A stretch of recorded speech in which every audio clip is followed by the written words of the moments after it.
Pixar's Onward takes one common Disney trope and pushes it a step further.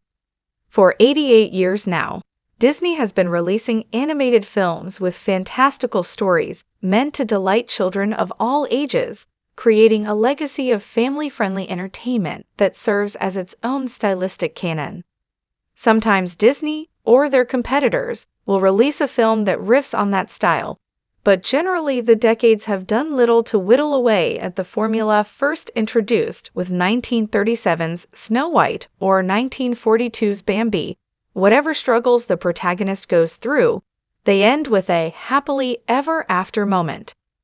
Interestingly, Disney's Onward re-examined that trope. Released theatrically in 2020, Onward is as full of humor as pathos. Teenage elf Ian, Tom Holland, and his older brother Barley, Chris Pratt, live in a fantasy world with supposedly little magic in Onward. On Ian's 16th birthday, they discover that their long-deceased father was secretly a wizard, and that he left them a way to return him to life for just a day. Unfortunately, the spell goes awry, and they have to race against time in hopes of finishing the spell and giving Ian the chance to say hello to the father he never knew. Onward reminds us to feel our own feelings, but also remember those around us. If Onward were a traditional Disney film, the pacing of the emotional climax would have looked something like this. Ian and Barley find the magical MacGuffin with minutes to spare.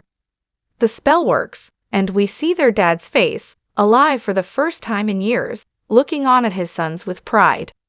Ian barely manages to choke out a "Hi, Dad" through the tears.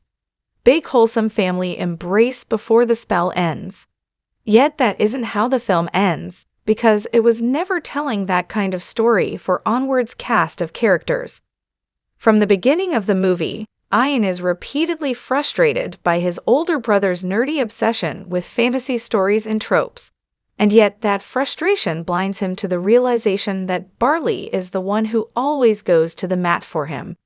Throughout their quest to resurrect their father, Barley repeatedly shows he is willing to make any sacrifice necessary, even his beloved Van Guinevere, to make sure Ian gets to meet their father.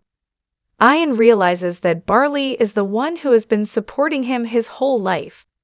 At the final moment before sunset, with time to complete the spell running out, Ian realizes that Barley is the one who has been supporting him his whole life, and that it's Barley who is in need of closure. When their father died, Ian was a newborn, but Barley was older, so he's the one who still remembers him. Ian may bear the weight of never having known his father in Onward, but it's Barley who carries the pain of having lost his. It's a nuanced take on how grief affects us all, and that healing that grief means we have to be open to the idea that while our pain can help us make choices, we must temper it with how we respond to the pain of those we care about. Onward had the kind of emotionally difficult ending more Disney movies should embrace. Many Disney films, and family films in general, focus on the idea of a happily ever after, and how that means that everything must either return to the status quo at the end of the film or end in a triumph for the protagonists. Princesses get married to their Prince Charming, kingdoms return to order no matter how much their infrastructure has collapsed, and evil is always vanquished or imprisoned or falls to its death from a great height.